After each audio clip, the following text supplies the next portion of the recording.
Okay, I'm muting myself too.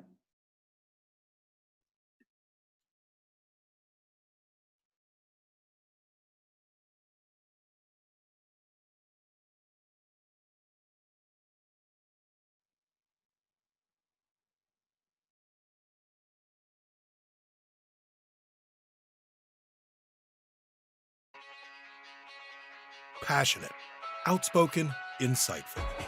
Ariva Martin is an award-winning civil rights attorney, best-selling author, legal commentator, and America's advocate. Live from Los Angeles, this is the Special Report.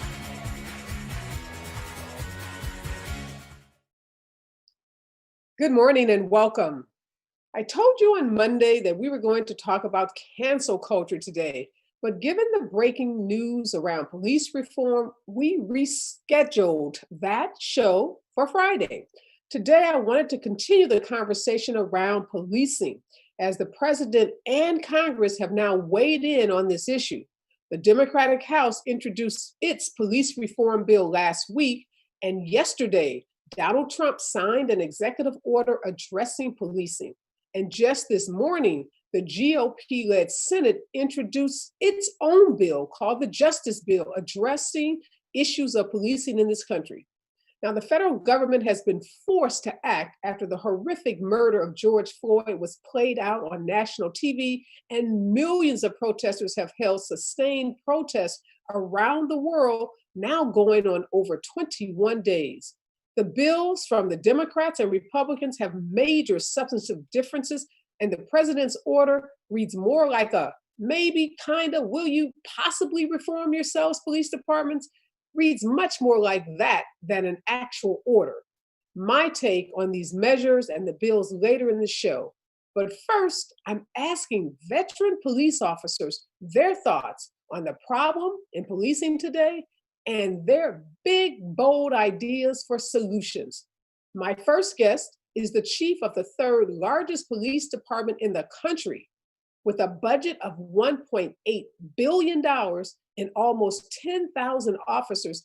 LA Police Chief Michael Moore began with the LA Police Department in 1981. He rose through the ranks to become chief in June of 2018.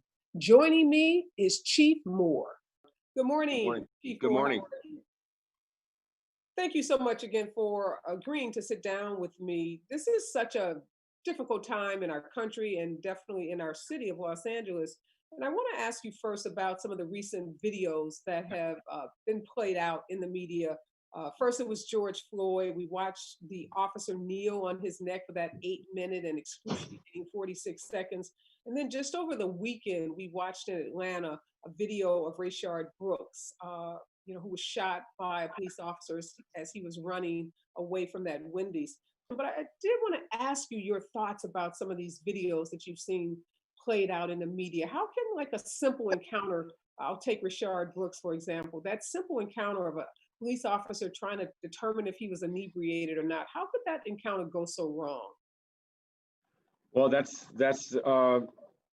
really our goal each time we approach one of these instances, is how to effectively de-escalate and conduct an investigation that's necessary, determine facts or circumstances, whether or not a person should be detained or arrested or brought before the criminal justice system, or in those encounters, we have hundreds of thousands of them across American policing every day, and the vast majority of them do not turn out to be the circumstances that you've referenced here this past Saturday. So when they do go wrong and they do go poorly, and we see a loss of a life, those are tragic circumstances, and we have to look at each one as an individual set of facts and understand what were the factors that were involved by the officers, what was the actions by the individual that the altercation ensued with, what tools, what training, what capabilities that parties have on all sides of this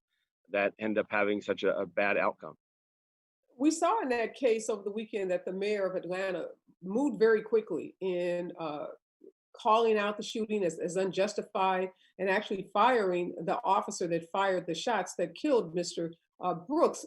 What do you take of that? What do you make of her quick action in terms of terminating that officer? Well, she apparently she has the information she felt was sufficient for her to determine that this officer was no longer suitable for employment. Here in Los Angeles, the process works much differently. The officer's due process rights, an investigation, the authority of the mayor or police board of police commissioners, which is my boss, or even myself. I would not have that ability. I could, and I could suspend an officer. I could relieve them of their peace officer status, but I could not terminate them, as you saw that was done there and is done actually up in Minneapolis as well. And we also, because we're focusing on women today on the show, we're going to focus a lot on Breonna Taylor. And I'm sure you've seen that case, Louisville, Kentucky, the no-knock warrant that was served, and Breonna and her boyfriend asleep in their apartment. We saw after that case, Louisville, Kentucky council members taking a vote to regulate the use of no-knock warrants. What's your take again on a case like Breonna Taylor's, where someone is quietly asleep in their apartment? Police show up at the door, use a battering ram, enter the apartment, bullets start to fly, and here this 25, 26-year-old woman who's working as an emergency technician, a first responder, her life is taken by the actions of these police that appear to be completely, against all protocol. So what's your experience with regards to these no-knock warrants, and do you think they should be banned? So I think the no-knock warrants, or the concept of not announcing oneself and demanding entry with an court reviewed and approved search warrant, that the use of those should be very, very sparingly, if at all. The reality of that level of shock or that surprise as means of overcoming resistance, I think what we found in LA is that quite the contrary, that what we generally do is a surround, a call out, and attempt for the person to give up and surrender. If we have to force entry, which there are instances in which we do have to force entry and to take control and make an arrest of an individual inside, we do so in a manner that's methodical, that's thought out, that uses time on our side, so as an effort to de-escalate and not have the situation spiral out of control. And your department chief has come under fire for the use of force. You talk about, taking time, being methodical in the policing work that is done here in Los Angeles, but your department has been under fire for the use of force during recent protests following George Floyd's murder. Some of the protesters have accused the police of using foam bullets and even using batons and arresting peaceful protesters. Now, I know you had been in LA at the police department for decades, and a lot of work had been done to rebuild the trust in the LA Police Department. But those kinds of actions that we saw used against protesters who were peacefully protesting erode that confidence. So what do you say to those people, particularly in the Black community in LA, who say, this is, LAPD 1992 all over again? Right. Well, I think that what I would ask is for patience. There's been snapshots of videos that may or may not depict what the true facts and circumstances that the officers were faced with. We had to resort to using force. I believe it was proportional, but we are going to study each complaint. We have just over 50 individual complaints of individuals who believe that we resorted to violence or made arrests that were unwarranted. But I will say also, having been on the scenes during the first two nights of this civil unrest, that we had a substantial amount of officers that were injured by flying bricks and rocks, metal pipes, glass bottles. We also saw burning, looting of neighborhoods that was occurring, and these were not peaceful protesters that were engaged in those actions. Now, there were protesters that were peaceful or otherwise were in those groups, and then when we had and declared unlawful assemblies that refused to leave, and in those instances, the vast majority of them were arrested without having to resort to force. But there were instances in which officers, in defending themselves, had to resort to use of force in order to drive people back that were bent on injuring them, that were bent on harming them. So we had everything from blunt force injuries, cuts, a fractured skull. These are injuries that were not brought about by peaceful protesters. These were injuries that were as a result of people that were violently attacking officers. So there is a what I would just ask is that this is not a matter that is going to be one and done. As I'm not making decisions on any of these particular aspects just yet. But I do look forward. We've got a team of 40 investigators assigned full time to gather all the video evidence, to gather all the transcripts and accounts, and then to review the facts and circumstances. Because I believe right now that we have snapshots, some of it being taken out of context, and judgments being passed that I don't believe is necessarily fair to the seriousness of this event. We remain committed to facilitating peaceful marches, whether they're permitted or otherwise. Just this past Saturday, we had, just yesterday, we had in excess of 20,000 people in downtown Hollywood that marched to West Hollywood without a single event of an arrest, without any types of violence, and it was a great day, and it was a celebratory event, and it was one that we saw replicated in the immediate days after the first 2 to 3 days of violence. We did see the protests de-escalate in a sense of resorting to violence, resorting to looting, resorting to burning buildings and cars. And when those de-escalations occurred, it allowed us to return back to a facilitating effort rather than having to establish control by making arrests and taking people into custody.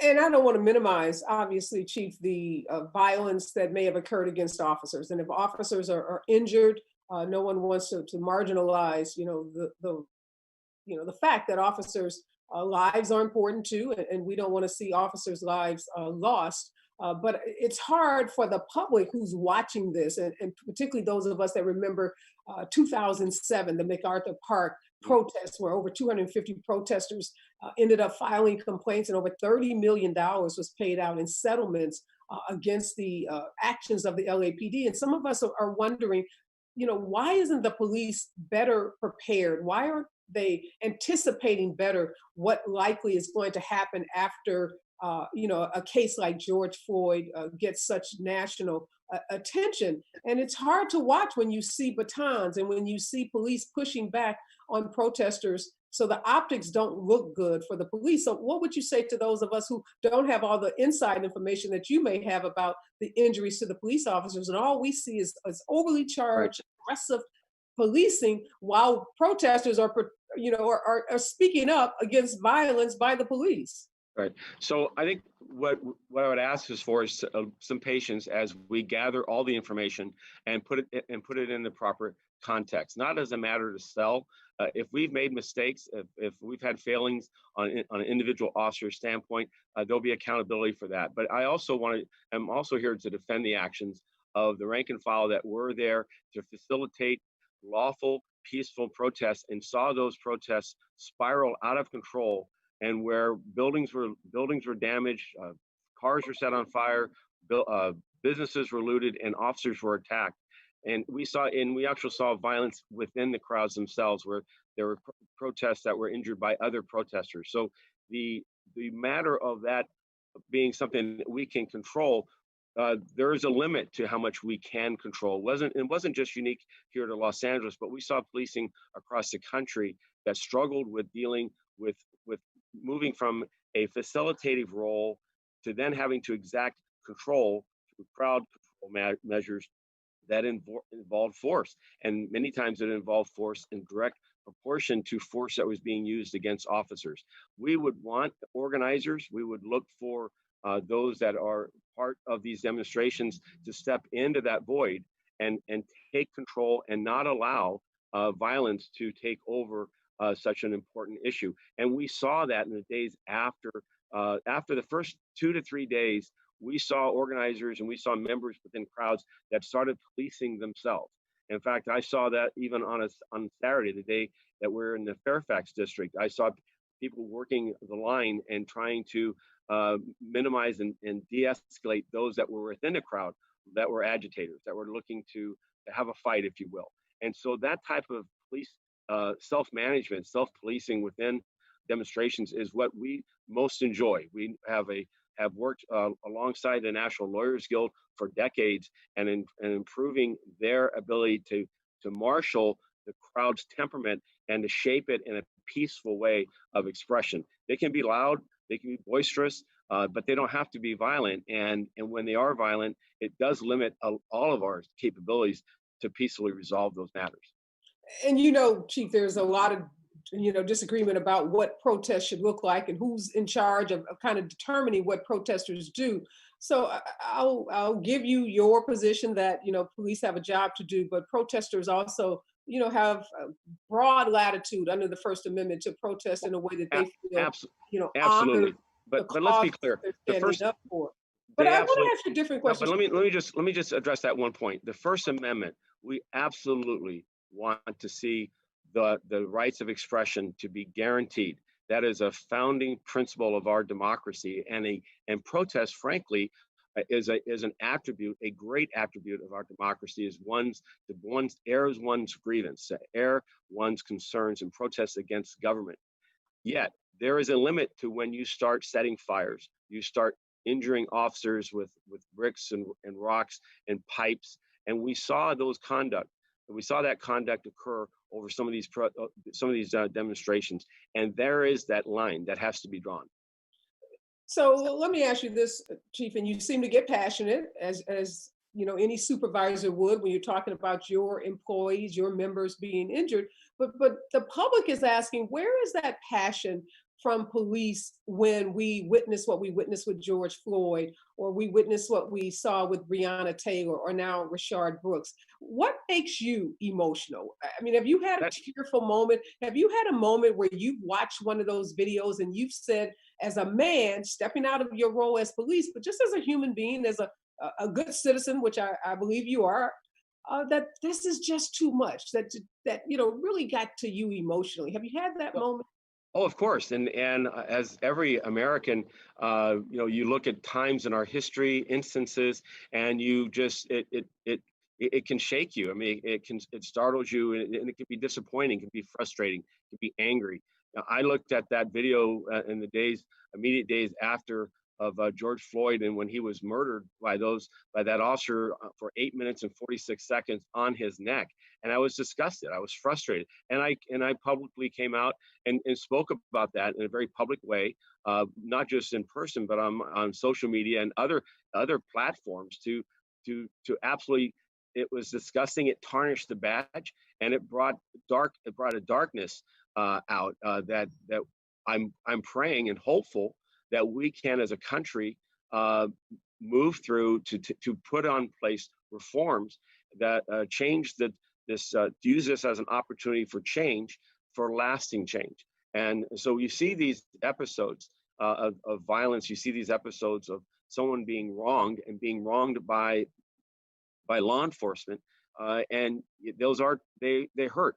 And they hurt you because I know the sacrifice of so many men and women in this profession.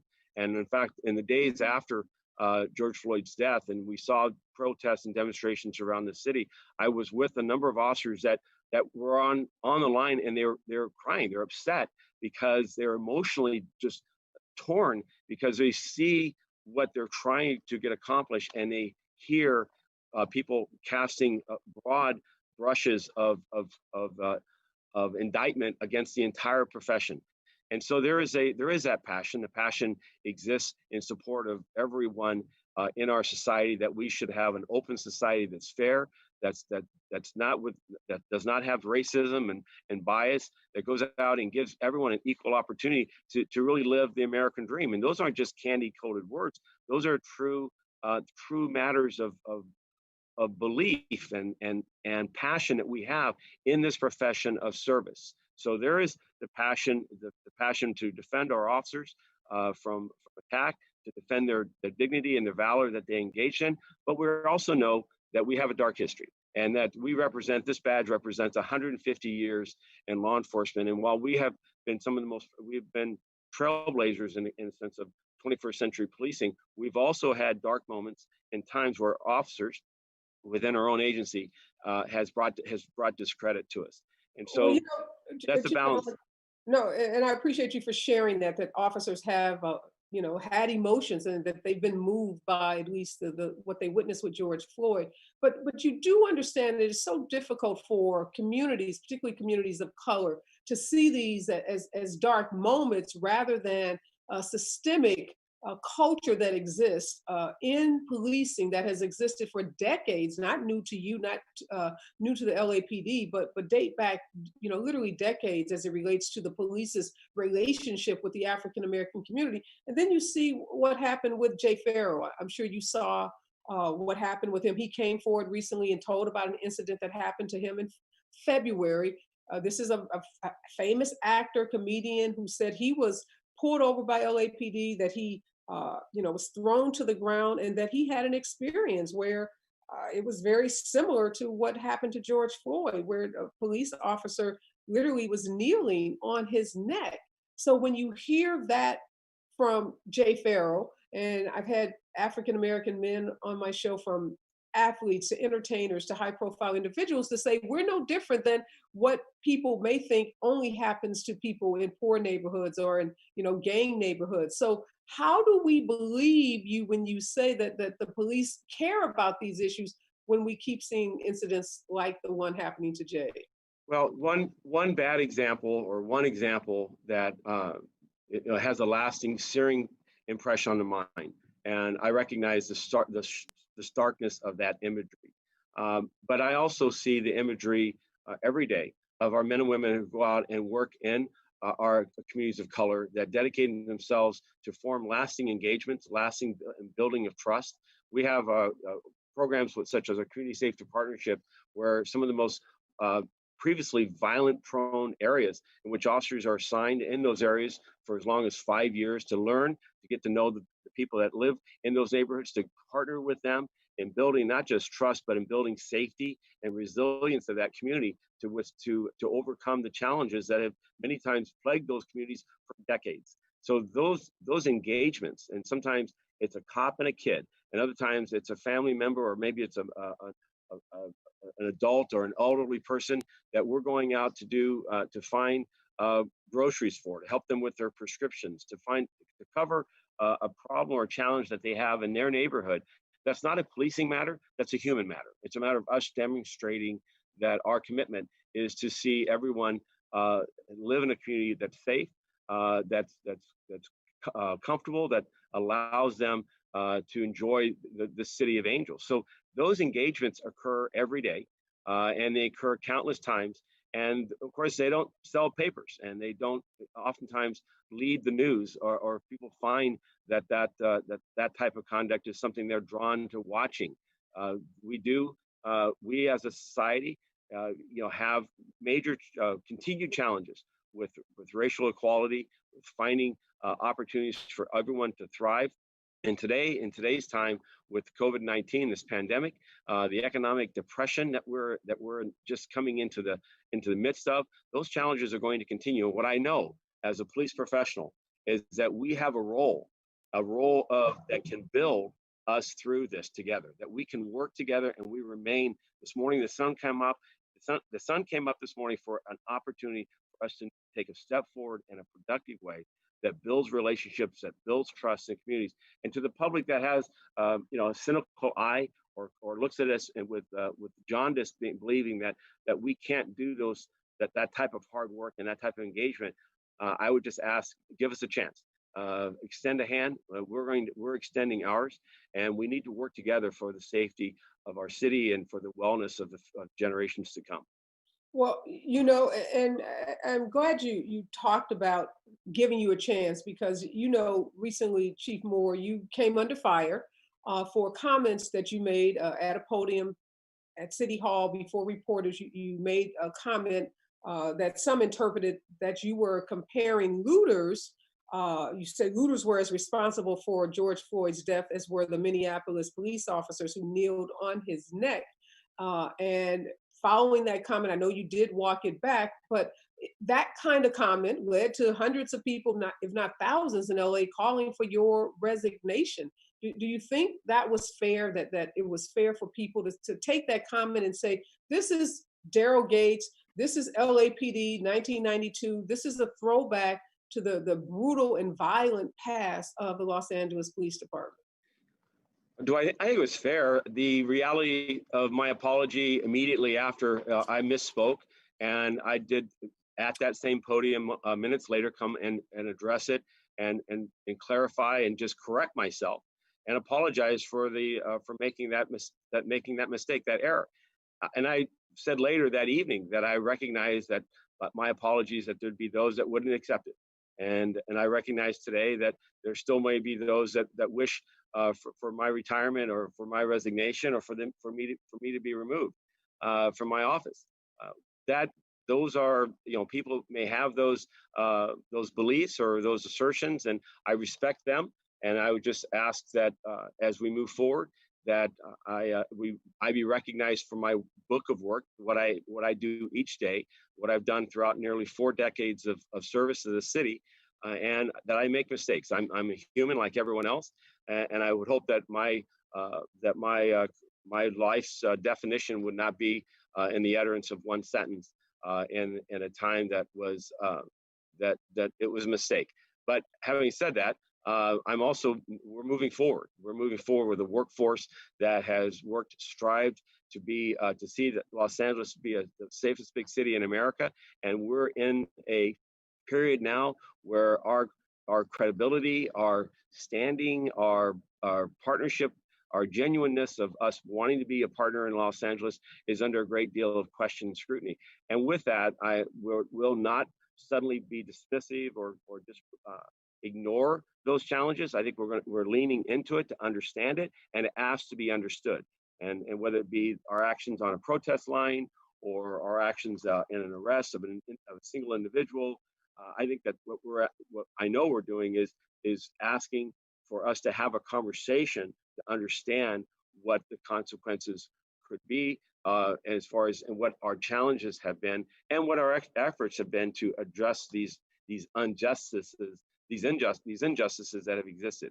For instance, when we look at the criminalization of communities of color and young men who find their way in a pair of handcuffs based on a crime that they committed or some type of assault or victimizing someone within their own community. I think you see an LAPD today that is saying, how can we get this young man back on the right path? I don't want to cut you off, Chief, but I do want to stay focused on the issue of what's happening with the police department. And you said you're moving forward, and you're right. Everybody makes mistakes, and I agree that your entire career, what you have done, and what you plan to do, shouldn't be judged on that one statement that you made. Obviously, that was very insensitive, and it felt very hurtful and harmful to people who have been out peacefully protesting, and those who are really just sick and tired of the police brutality against African American people, men and women. But I want to talk. We're running out of time, so I want to make sure we get to this whole concept of what moving forward looks like. There was a big New York Times article out over the weekend that says the work that police departments have done, from body cameras to implicit bias training to de-escalation training, hasn't moved the needle one bit on the number of people that are killed by police every year. That number has stayed stubbornly at about 1,000 people a year. So when we talk about moving forward, to me, we can't keep doing the same things and expecting a different result. We've tried. I don't think in LA, excuse me, but in LA, the needle has moved. Last year, we had the lowest number of officer-involved shootings in our recorded history in more than 30 years. We had 26. That's a 37% reduction from 5 years ago.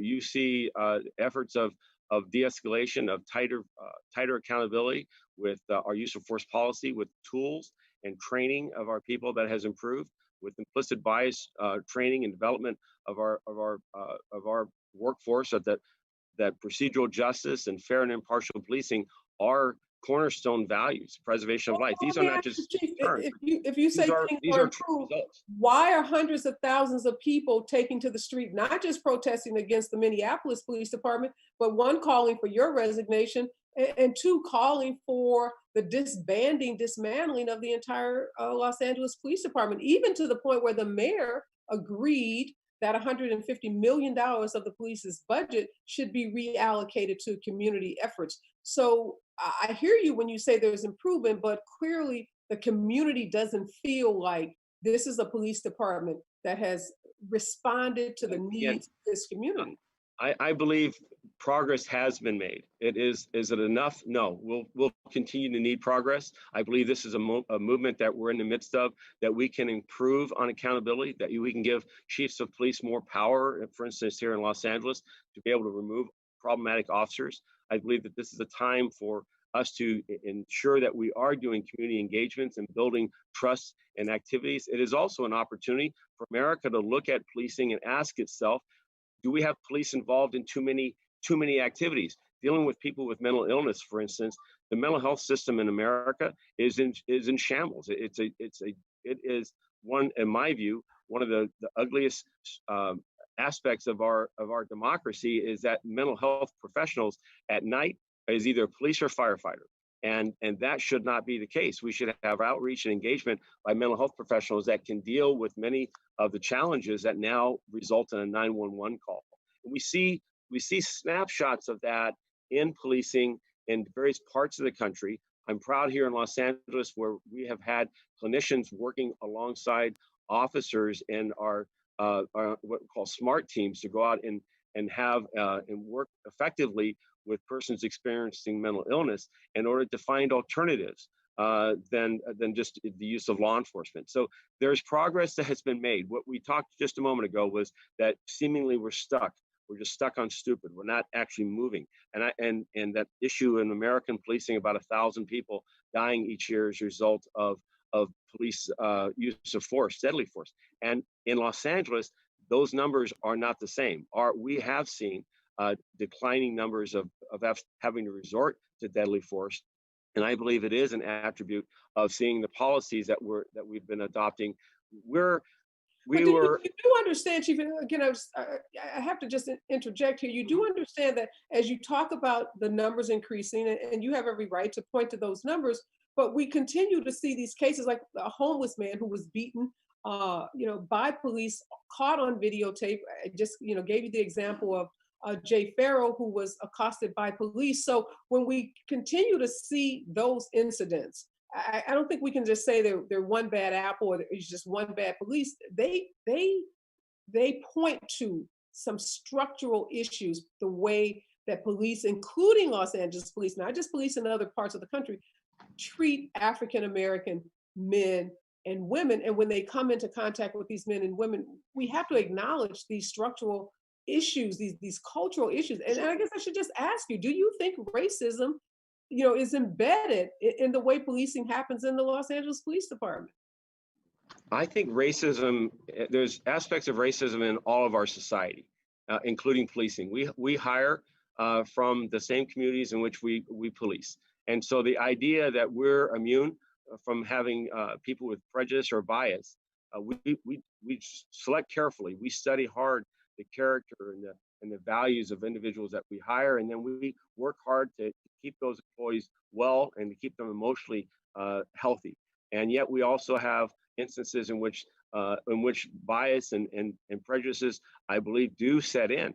And our key is not to harbor it, is not to allow it to flourish or exist. And so the reality is that racism is in all institutions of America, including law enforcement. And my key, as my commitment as a chief and as a law enforcement professional, is to bring it to when it's found, is to hold it accountable and cast it away. But Chief, should you be doing more than what you say when you find it? I think what the protesters who say defund and disband the police are saying is that enough is not being done to ensure that kind of structural racism that has permeated police departments is rooted out once and for all, not one cop at a time. And I think there's frustration because you see one cop fired, but then then you see other incidents happening, and it says we can't change this problem firing one cop at a time. So I guess I'm going to end this interview by asking you, what's the biggest, boldest idea that you have that will address the structural issues in policing? You guys get $1.8 billion. You get a lot of money, and LAPD is not even the largest police department in the country. Chicago's bigger, New York is bigger, but you have this, and their budgets are smaller than yours. You have almost 10,000 police officers. So it's not 20,000, it's not 50,000 people that you're managing. What are you doing with that $1.8 billion? And tell us what's the Yeah. biggest, boldest idea you have that'll once and for all end this conversation about brutality Well, against Black and brown people. so this idea, the concept of policing in Los Angeles is how do we build trust? How do we build confidence and ensuring that law enforcement does not arrest its way out of everything, that law enforcement has a shared responsibility for public safety. Law enforcement does not define the health or welfare of a community. It's part of a combined system with our health professionals, our education system. How do we ensure housing? How do we ensure jobs? How do we ensure that this is a society where people have equality and a running chance of this American dream? And for law enforcement, that means that every problem is not at our doorstep, that we are not the solution. And I think the boldest idea that I'm asking for is for America to invest in all of its systems that cause these inequalities, and that the more than 700,000 men and women that work in law enforcement across America, that we have our bad apples, just as we have bad apples who are journalists, who are doctors, who are clergy. And that's not to excuse them, because we need to have zero tolerance for that type of bigotry or racism. But as those failures occur, we do need to look at our systems that may harbor or somehow invite or give people an impression that that type of conduct is allowed. But I believe that we're better today and holding ourselves accountable than we have been in generations past, but we still have more work to do in front of us. And can I just ask you, Chief, to consider that when you reduce the problem to bad apples, you are marginalizing and minimizing the systemic issues. And that's where I think we get stuck in this conversation, that uncomfortable conversation about race that has to happen. And every time we say this is a one employee problem, we are minimizing and dismissing the larger issue of the way Black and brown people are seen by police officers. Otherwise, we wouldn't have these statistics that say, you know, African American men 2.5 times more likely to die from an encounter with police. Black young men, you know, 6th leading cause of death of Black men is death by police. So we can't dismiss this as a one bad apple problem. And when we do, we are losing sight of the bigger issue here, and we'll never fix this problem. I just want to end. I want to give you another opportunity I want to talk to you about your humanity. So that video of your officers in your department beating that homeless man, what emotions did that, you know, it invoke for you when you saw that video? I'm sorry, which video are you referring to? There's a viral video of a homeless man that's being beaten by LAPD. You didn't see that video? There's an individual who we believe was homeless that was in a wheelchair that had an injury above his eye. But I'm asking about but that's not that case. That case, we actually believe that individual was injured by a protester. So I don't know which. No, there's an actual video of police officers beating a homeless man, and I'll make sure you see it because you should see it. He's actually standing up. He's a Black man. He's standing up. He's not in a wheelchair, and he's being beaten up by police officers. So just imagine you haven't seen. I'm sorry. This is the arrest of the individual where the officer was just recently arrested. Yes. Yes. I believe he was arrested, but he was beating up a homeless man. Yes. And so, and that video, when I was brought, that occurred on a Monday.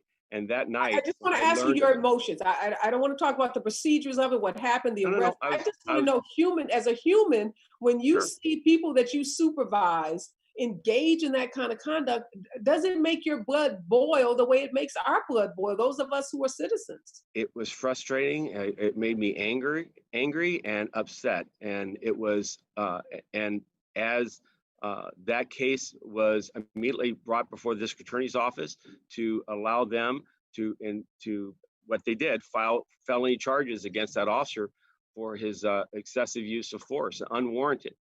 So that investigation will be. I want to frame your word. You keep using the word frustrated. So you felt frustration watching your officer Yes. beat that homeless man. Yes, it was unnecessary. I lacked trying to understand why why his reaction was bewilderment and just frustration and angry, because that's not the core values of this organization, and it's not what his sworn duty to do to his what his sworn duty requires of him. And so, and it sets us back.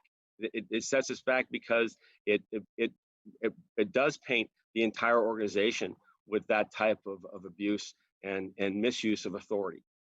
Well, we're going to leave it there, Chief. Thank you so much for sitting down. Tough, tough, tough, tough. I can't even say the word enough times to emphasize how difficult these issues are, but they have solutions. I think that's the positive point I want to end Absolutely. on. There are solutions to these problems. We can humanize the experiences that African Americans, men and women, have with police officers.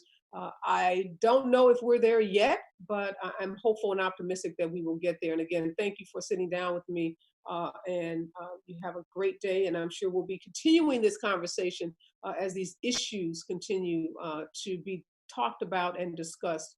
And hopefully, like I said, we'll get to a place where policing is policemen. I'd love to see police revered in the same way that firemen. You know, we love our firemen in this country, and maybe we'll get to that point in this city, our state, and our nation, where police officers are given the same level of respect because of the actions that they've taken and the trust that they've built in communities. So again, thank you, Chief Moore. Thank you. My next guest is a 16-year veteran police officer of a mid-sized police department in California.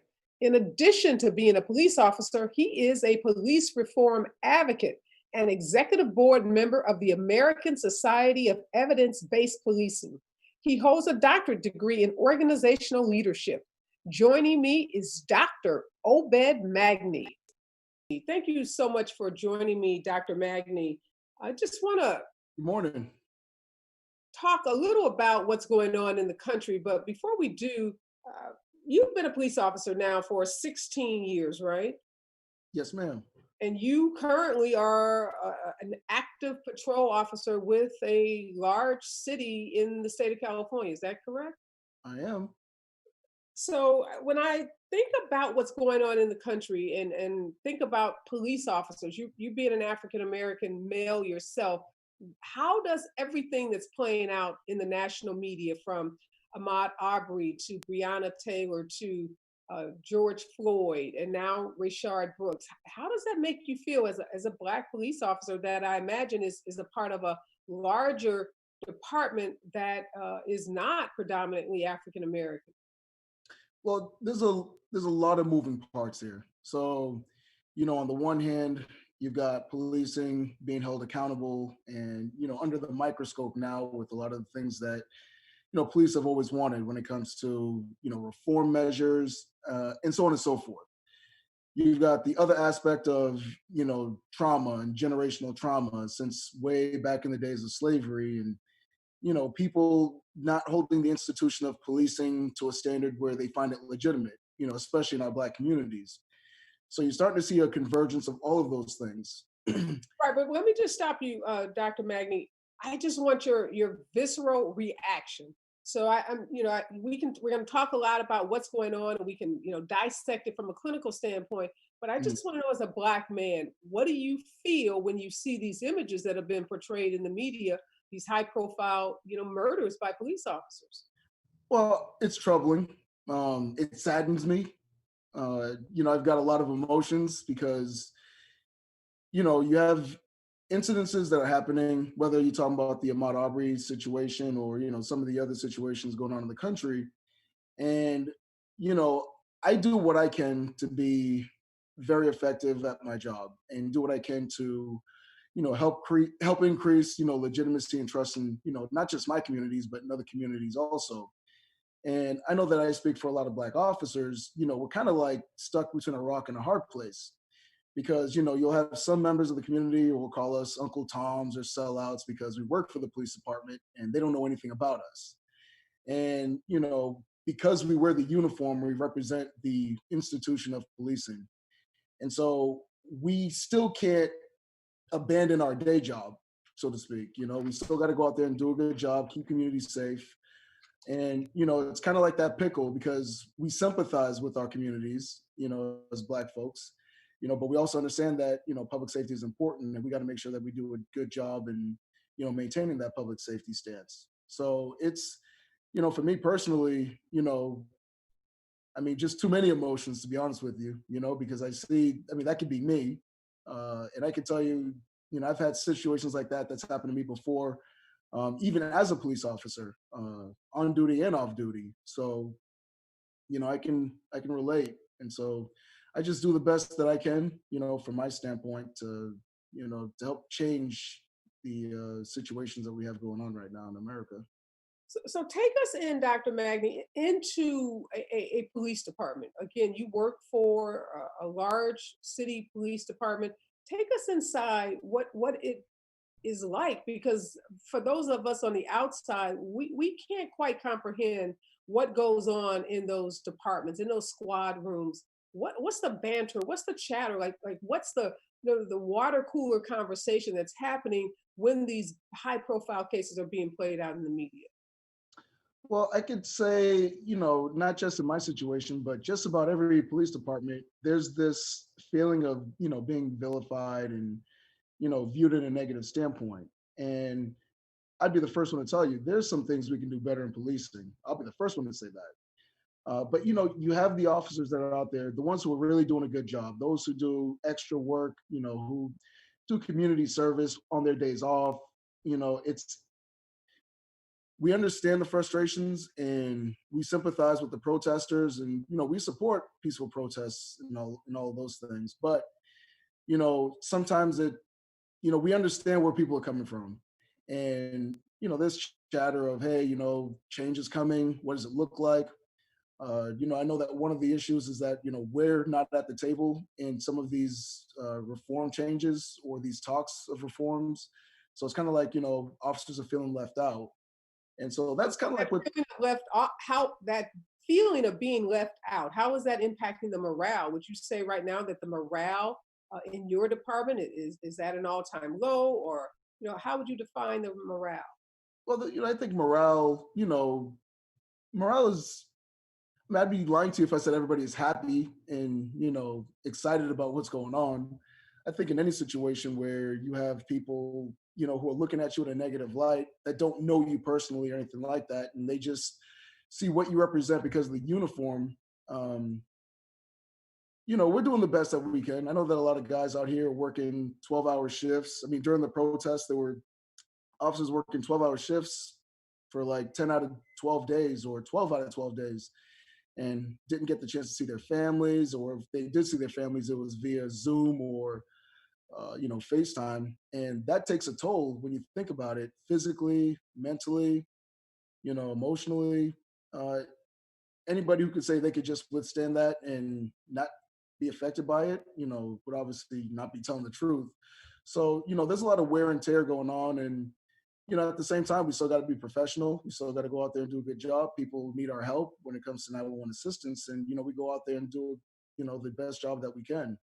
So, in terms of morale, morale could be a little low, but we understand that we still have a job to do, regardless whether somebody doesn't like us or they view us in a negative light. It's important that we still go out there and do a good job. And I can tell you the officers out there, not just in, the department I work in, but in other departments too, are still doing that. Well, let me Yes, ask you this. yeah. A lot of my white friends, and I know this is happening all over the country, people are writing op-eds about it, that they're asking, what can they do? What should they do in this moment? And they're saying that they are being self-reflective, trying to understand what role they may have played in, some of these systems, these racist systems that now are, really being highlighted. Are you having that experience? Are white officers coming up to you saying that they are being self-reflective? They're trying to figure out if they've, ever racially profiled anyone, or if they've ever treated someone differently because of their race when they responded to a particular call. Are those kinds of tough and uncomfortable conversations happening in police departments like yours? Yeah, in fact, I had a buddy of mine in another agency, send me a message well, not just me, but some of us in saying, hey, I got to do better. There, and this isn't somebody who's racist or anything like that, but just recognizing that you do have some privilege or maybe some position of of power, or maybe a blind spot that you weren't aware of. Whether it's somebody, whether it's a different culture or subcultures within a particular culture. Sometimes people don't know what they don't know. And so, when I talk about some of my experiences, some people are actually surprised. And I had a situation where in uniform, okay, in a police uniform, I responded to a call for service. Now, mind you, I'm in a fully marked patrol car. I was with another black officer, and we responded to a call for service. And the person whose house we went to saw us and called 911 on us because she couldn't believe that there was a black police officer, two black police officers no less, at her front door, and thought we were, I don't know if it was Halloween or whatever, but she thought we were fake and we were trying to peruse our way into the house, and when I, explain this, or when I tell that story, it's just like, huh? It's that serious? I'm not laughing at that. I'm laughing because it's so painful when we hear these stories. Like, how did that make you feel in that moment? Here you are, you said a veteran officer in a marked car in uniform with the shield, and still there's distrust from this white woman that you are who you represent yourself to be. How Yeah. does that make you feel? How can you keep going out there protecting and serving in that community in particular when you are treated as basically subhuman? Well, for me personally, I'm built differently. So obviously I see this as a joke and I take it lightly, but I also understand, it's a problem when you can be in the most, I wouldn't say so much high profile, but you're in a profession that a lot of people do respect, most people respect, and hold to a high standard. And even with that uniform, it still doesn't matter sometimes. And I wish I could say that only happened once. It's happened more than once. So I know that's not just me. I know other black officers have experienced similar situations. And again, yeah, you know it makes us feel like we still have to work 15 times harder just to be seen as an equal. And but that work can't stop. I can't say, oh, you know what, they don't see me as legitimate because I'm wearing this shirt, so let me go do something else. um, the work still has to be done, and we still support each other. And again, going back to your earlier, your question, I had another friend of mine just out of the blue say, I'm sorry. And I'm like, sorry, what, did I do something? Or, did we have an argument?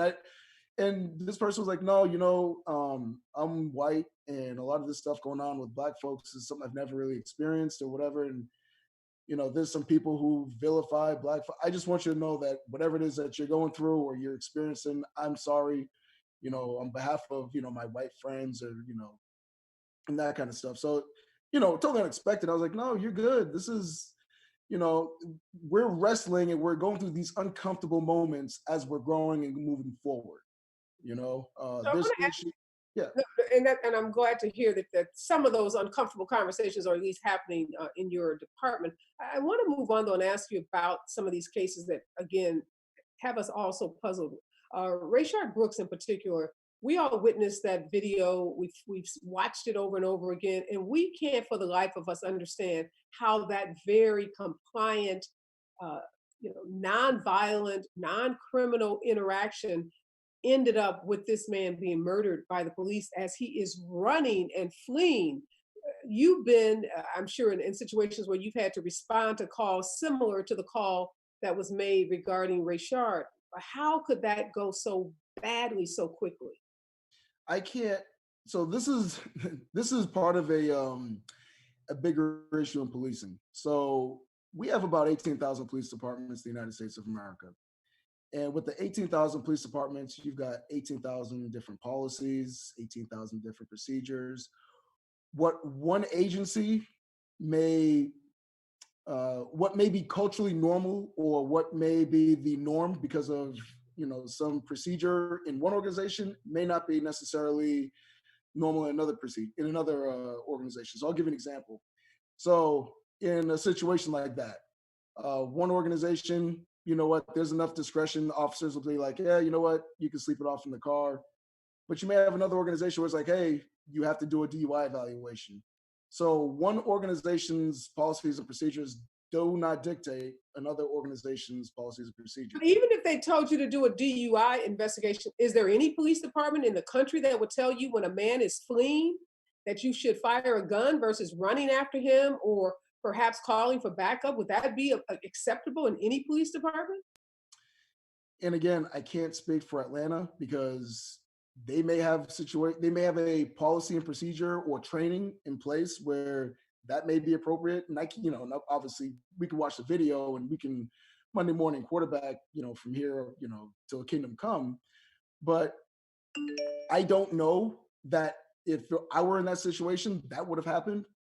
But legally, because we know about qualified immunity and so on and so forth, there are some things that are put in place where, one officer may choose to go one way, where another officer, whether it's, let's say, me or somebody else. Dr. Magni, I gotta push you on this. This Oh, is no. I'm getting to that point. One of the things that we don't do enough of in policing, and again, this is one of those deficiencies we have in policing, is that when it comes to de-escalation training, we spend on average maybe 4, maybe 6 hours over the course of 6 months in policing when it comes to de-escalation training. So when we talk about that premium on, hey, how do we low key this, or how do we take care of this at the lowest level possible, right?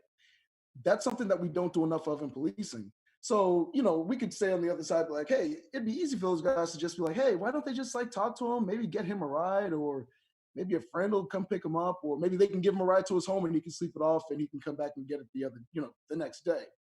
So I'm not here arguing the merits of whether or not the force was legit. Well, I don't want you to argue the merits, but we do need police to stand up and call BS. So if you see a man fleeing, I don't think we have to talk about hours and hours of de-escalation training. You don't have to be, steeped in police policy to know that it just wouldn't even be practical to have any policy in any police department around the world that would allow an officer to shoot at a fleeing person. It's like the license to kill someone. It's like the lazy way out in terms of trying to apprehend someone who has not, as you know, committed a crime. You can't be, the judge and the jury and the executioner on the spot. So under what policy are you suggesting that would ever be acceptable? Right. Correct. That's my point, because one agency may say that's acceptable. Some agencies may say that's. I just want to hear you as a police officer that's been out on the street. Do you think that's ever acceptable to shoot someone that's running when you've already determined that they don't have a gun?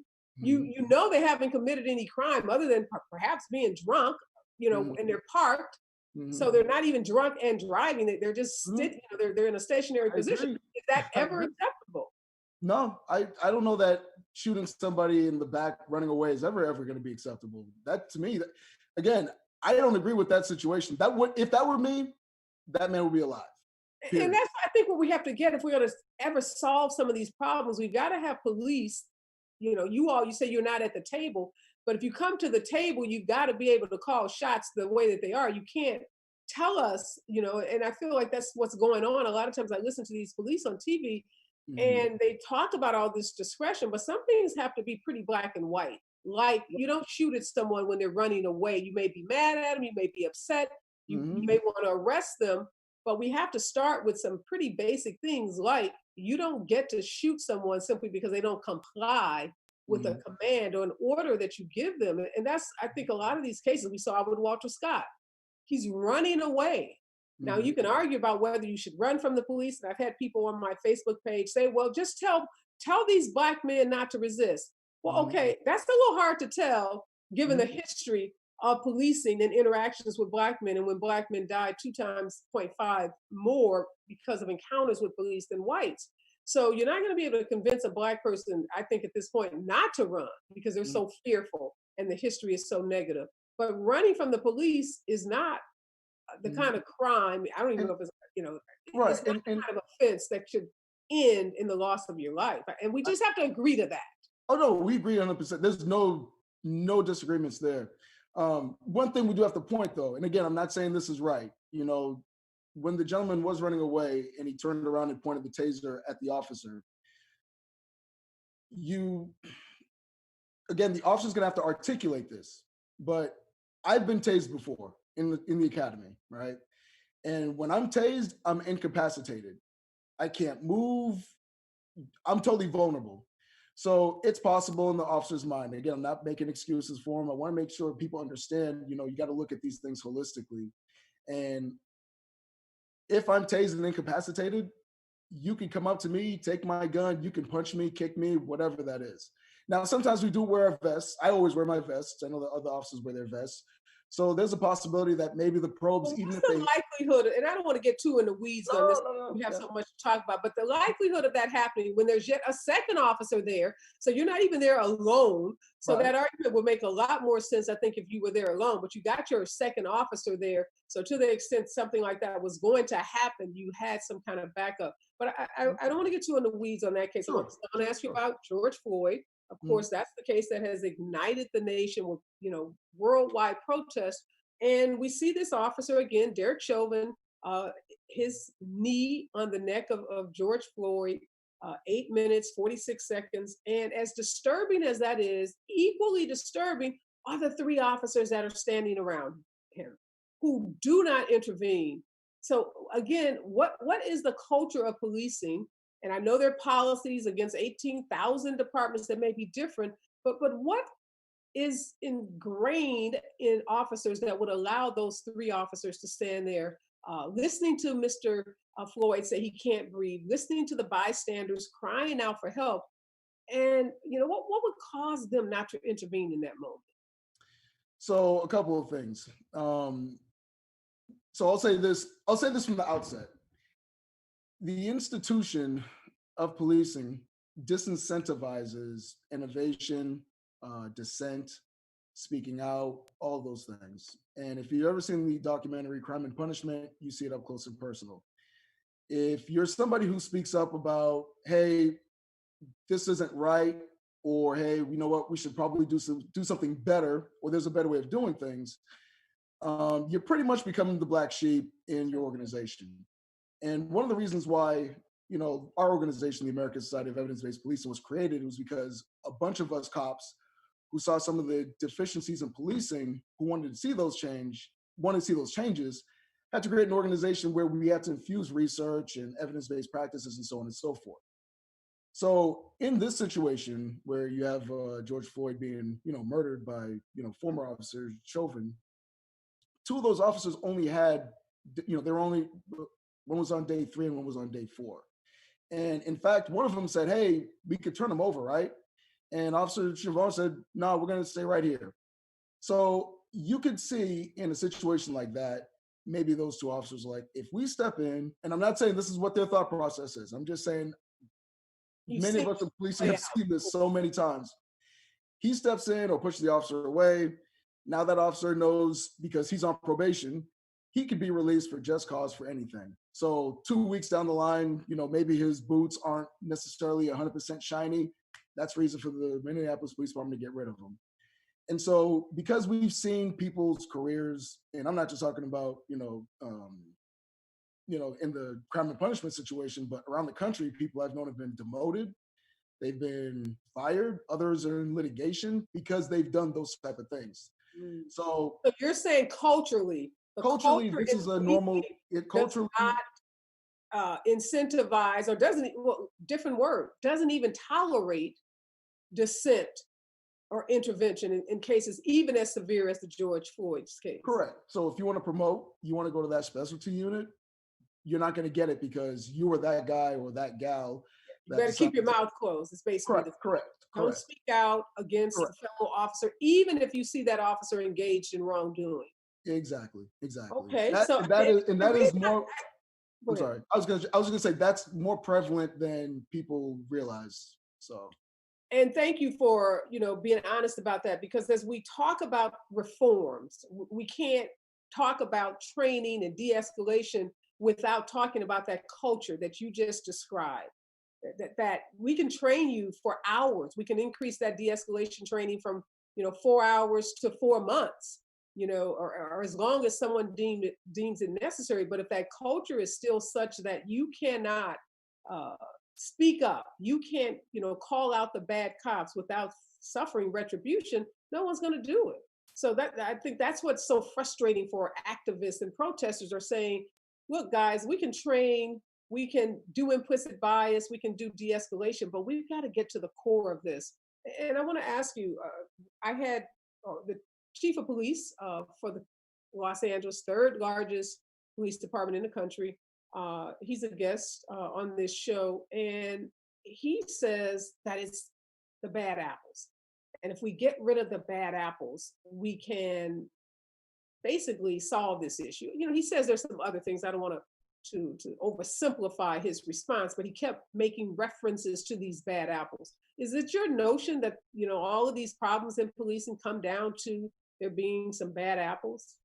So I think we I think we already answered that question. So yeah, in theory, it'd be nice if we got rid of the bad apples and everything would be great. But it's if officers are speaking out on those bad apples, and then if I'm on the sidelines and I'm watching those speaking out against, let's say, the bad apples lose their careers, get demoted, get transferred out of those units that they're working in, I'm probably not going to say anything about those bad apples because I want to go to this unit or I want to work in detectives and so on and so forth. I mean, that's ultimately what it comes down to. I mean, that, like I said, it's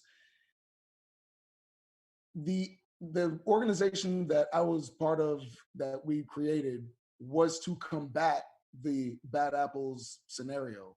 We have some institutional issues, but if we speak on the institutional issues, you become the black sheep. And so your options are you just sit down and shut up and just go with the program, or you go out there and make a change. Me personally, I'm more of a change agent. I'll step out, do what I need to do to make a contribution to make this profession, better. And so that we keep officers safe and that we increase that trust and legitimacy with our communities. And again, this goes back to, you mentioned it earlier. People think this is supposed to be, excuse me, people think this is supposed to be like easy and comfortable. And it's like, no, this is gonna suck. This is gonna make you cringe sometimes. This is gonna your ears are gonna bleed. You're gonna feel like, you're walking in a septic tank. Like, it's supposed to be ugly. It's no different than if you start working out or training for a marathon. Yeah, it's gonna be uncomfortable. You might run, 200 yards and you're like, okay, I need to practice. Woo. But as the more and more you work on this, the more and more you get used to it, because you got to remember, there really isn't much of a difference between what it is that the police want, what it is that the communities want.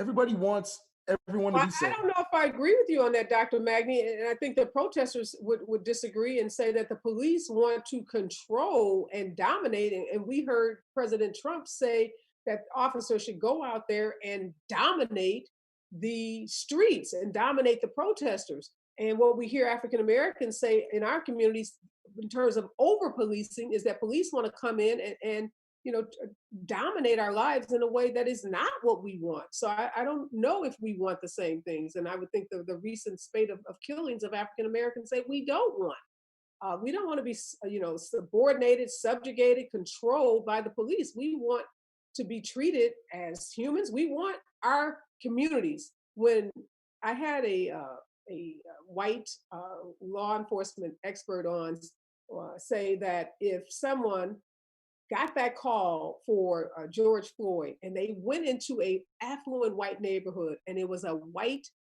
George Floyd trying to pass an alleged, counterfeit bill, it would have ended so differently. He said that entire experience would have been different. But given the community in Minneapolis, given that George Floyd was Black, given that this ex-officer was white, that made that experience different. So we want our experiences to be the same as if you go into an affluent neighborhood. And right now, that's not the case. I actually couldn't agree with you more. So maybe I should restate where I was going with this. If you ask the police what it is that they want, or what it is that they define as success, you're going to get one answer. If you talk to citizens, community members, and you ask them what their expectations are of the police and what they want, you're going to get two completely different answers. Yes. At the root, I guess is what I'm really trying to say is, police officers want to keep communities safe. I'm just saying theoretically speaking. Now, how we go about doing that, the problem you're seeing is not enough evidence-based policing, and we keep doing too much of the enforcement side of the policing and not enough of the empathetic side. And this is something that I've always advocated for. We need more women in policing because women, when it comes to conflict management, do a job that's 10 times better than I think us men do. And so that's another part of policing that needs to improve is we need more women at leadership positions, more women in the officer level, and so on and so forth. So yes, you're absolutely right. There are some things that are disturbing that we see in the media and so forth. Uh, but there are organizations that are helping to reorient policing in a way that's more effective and more efficient. And We let's don't talk do it about that that. way. There have Yeah. been several things that have happened since the George Floyd protests, and let's talk about what you think of those. Do you agree with the Minneapolis Police Department's decision to disband the Minneapolis Police Department? Do you think that's the right solution? So again, this is another issue: is are we talking about completely abolishing, or is this just Well, a reallocation of I think funds? I had the president of the city council on my show, and she says they're reimagining public safety, that the system as it is rotten to the core essentially, and they want to disband it and build something else, not do away with public safety officers, but Okay. reimagine what public safety looks like and what the role of police are in that community. I have no qualms with that whatsoever, as long Okay. as it's done I'm No, sorry. go ahead. Yeah, as long as it's done responsibly, with practices that have been proven to be effective and efficient. If you look at Camden, New Jersey, they went through a similar situation several years ago, and they're better for it now today. As long as it's not a knee-jerk reaction, because I think that's something that we do too much of. We like to do the feel-good thing. It's like, okay, we're just going to do this because I think this works. I think this works, and what actually works, are two different things. Because if you swing the pendulum and you basically overcorrect too much on the other side, you could actually do more harm to the community than what you may have done in the past. So I'm not in any disagreement with Minneapolis because again, they're going to do what they feel is best for them. And if it proves that, what they're doing moving forward is more effective and more efficient for them and keep their communities safe and it increases trust and legitimacy, I would argue we should be doing more of that. So let me ask you about the other development. So we have these three powerful unions, police unions in California: San Jose, San Francisco, LA. They came out and issued their own ideal of police reform, talked about more de-escalation training, more transparency, using a database that actually discloses more about use of force and cases involving police officers. They support this national database of police officers that have been terminated or disciplined for excessive use of force. Do you think these unions went far enough? I can't speak for the unions. Every union's got its own culture and their own direction. What's going on out there in the Bay Area? If they feel like that's appropriate for them, again, I'm not in those. I'm not in those Do three you think, organizations. do you think there's a role at this table for unions? Because we know one of Oh, the big problems absolutely, has been absolutely. the collective bargaining agreement that these police unions have had that have protected bad cops, that allow bad cops to come back even after they've been terminated. So do you think that it's time now to change the way that unions control the whole disciplinary process? So again, I got to make sure that we have to address this holistically. So police officers have, with anything else, the right to due process. So officers are frequently falsely accused of crimes, whether it's within the organization or outside. And you've got to have an entity that's there to protect them, advocate for them, so on and so forth. So we got to make sure we understand that unions have a fiduciary duty to protect its members. Again, I'm not saying we have to always protect bad guys or anything like that. But if I, as an officer, do my job and somebody says, you know what, you did a terrible job because of whatever, and again, I'm not trying to split hairs. We're not talking about those officers who are falsely accused or those officers that are doing good work. We're talking about the Chauvins of the world who had 18, claims against him by citizens, and yet he is still out on that police force. We're talking about these officers who have a history of misconduct, who continue to police the streets of cities throughout this country. So let's not get distracted by the good officers. Let's stay focused on those who we know should not be on police forces around this country, but yet because of those strong union contracts, they remain. Oh no, everybody has a role in this moving forward. Unions, police chiefs, everyone. So I don't want to make any mistake about that. So again, moving forward, what does that look like? So if we're talking about we have a mechanism in place, and again, this is something that between the union, the community members, the people of Minnesota, they've got to come up with whatever that is collectively moving forward. So there is nothing wrong with everyone having a seat at the table and being a part of the solution. I don't think it's a good idea personally. I'm just saying this for me, myself, that it's a unilateral, we're just going to go ahead and do this, because there are some nuances with labor laws, where you want to make sure you're not alienating, or, you've got something in place where somebody's not protected. So I have no problems with the unions and community members, everyone getting together, and whether or not it's I'm just making a number up, a certain amount of, complaints, and they're taking off and giving some kind of retraining. I don't know what that looks like. So That's I'm going to ask you now just we're coming to the end of the interview, some rapid fire questions. I just want you to answer yes or no.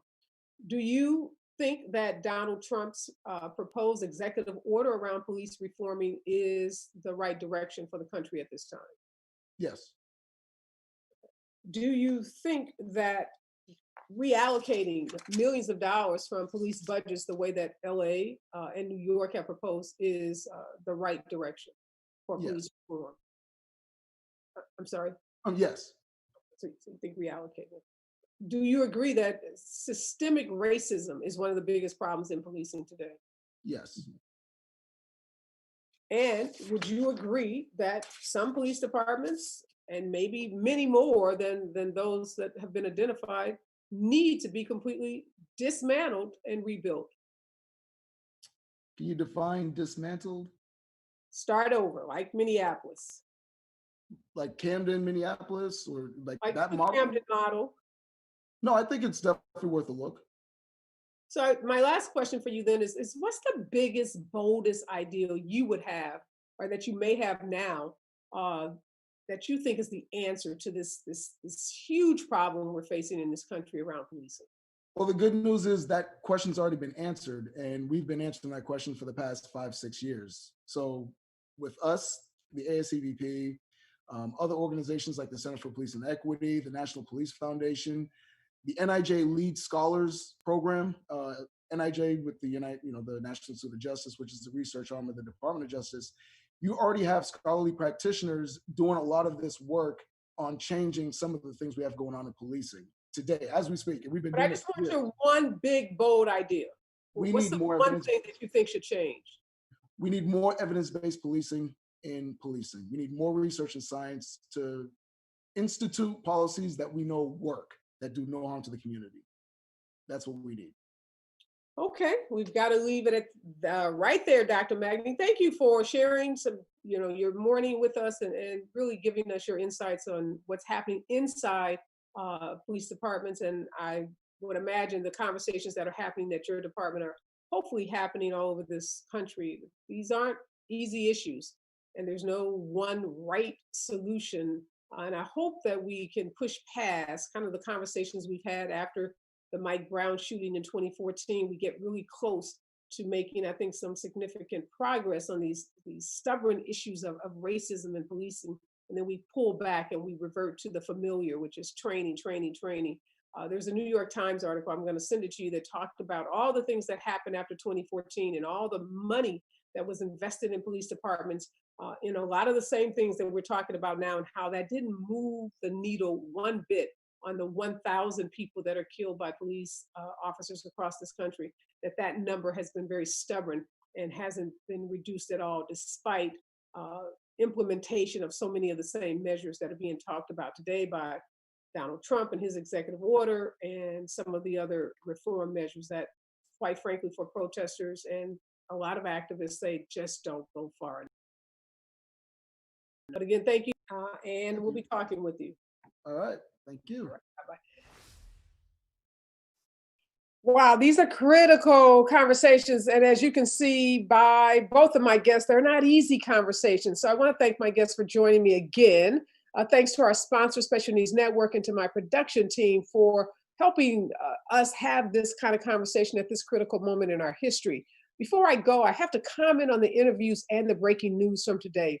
Dr. Obed Magny and Chief Moore have different views on the problems with modern day policing. Chief Moore talks about bad apples, while Dr. Obed Magny highlights the culture inside police departments that make officers hesitant to report even grotesque abuses of police power by fellow officers. The GOP-led Senate bill and Trump's executive order, which was signed yesterday in the Rose Garden, surrounded by law enforcement agents, are eerily close to the bad apple theory espoused by Chief Moore. Now, this theory falls woefully short of addressing the systemic racial and cultural issues that plague police departments throughout this nation. Neither the GOP bill or Trump's order even mention the word systemic racism. I've said time and time again that this country gets really, really close to having these uncomfortable conversations about race. And just when you think we are making progress, we pull back and we retreat. We say things like what Senator Scott of South Carolina said this morning, that using the word race is somehow divisive and counterproductive to finding a solution. Now, any logical person knows that this is absurd. In any other context, we say you can't fix a problem until you identify it. So how in the world can we fix the police issues if we don't acknowledge the statistics that say Black men are 2.5 times more likely to die from an encounter with police than white men, and that death by police is the sixth leading cause of death for young Black men? Refusing to say the word race or talk about systemic racism may play to Trump and the GOP's base, but it won't make this issue go away. The proposals by the Senate and the White House do very little to change the landscape. They offer a carrot when it's time to bring down the hammer. The GOP bill requires departments to keep disciplinary records, but doesn't call for a national database to track complaints against police. It doesn't eliminate qualified immunity, which is a major provision in the Democratic reform bill. And the GOP bill and President Trump's executive order offer financial incentives to police departments who voluntarily establish certain policies around chokeholds and use of force, rather than banning those chokeholds outright. The kind of procedure used against George Floyd by police officers and the chokehold we saw used against Eric Gardner in New York should be banned outright. Now, under the GOP proposal and Trump's proposal, if police departments voluntarily meet certain standards around use of force, they can qualify for federal grants. And if they don't, maybe they don't get in line for those grants. This is a slap in the face to criminal justice activists. If the problem was just money, we wouldn't have a police issue in this country. Police departments have paid out over $300 million in civil settlements and judgments because of excessive force just last year alone. Yet claims continue to mount and murders like that of Rashard Brooks continue to happen. So I say to Senator Scott and the president, this ain't a money problem. This is a problem of racially inspired human rights violations, systemic racism, and police brutality that continue to play out even as millions of peaceful protesters have taken to the streets. Saying that there isn't systemic racism and acknowledging it or acknowledging systemic racism doesn't mean that every police officer in the system is racist. In fact, it means the opposite. It means that we have a system and institutions that produce racially disparate outcomes, regardless of the intentions of people who work in the institutions. We can't deny or ignore that most of the criminal justice system was built, honed, and firmly established during the Jim Crow era, an era rife with racism. The modern criminal justice system helped preserve racial order. It kept Black people in their place. from much of the early 20th century in some parts of the country, that was the primary function of police departments. That system retained some of those proclivities is not surprising. We see this manifested in racial profiling, petty crimes and license suspicions, the war on drugs, jury selection, sentencing, and incarceration rates of African Americans. Until Trump, the GOP Senate, and anyone working on police reform acknowledges this painful past and current reality, we are doomed to repeat the past and to continue to see Black men and women brutalized by our system of policing.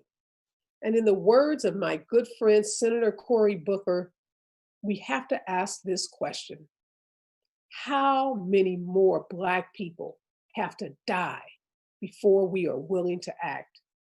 I submit we can never, ever stop asking this question and pushing for real change, not window dressing and not photo ops.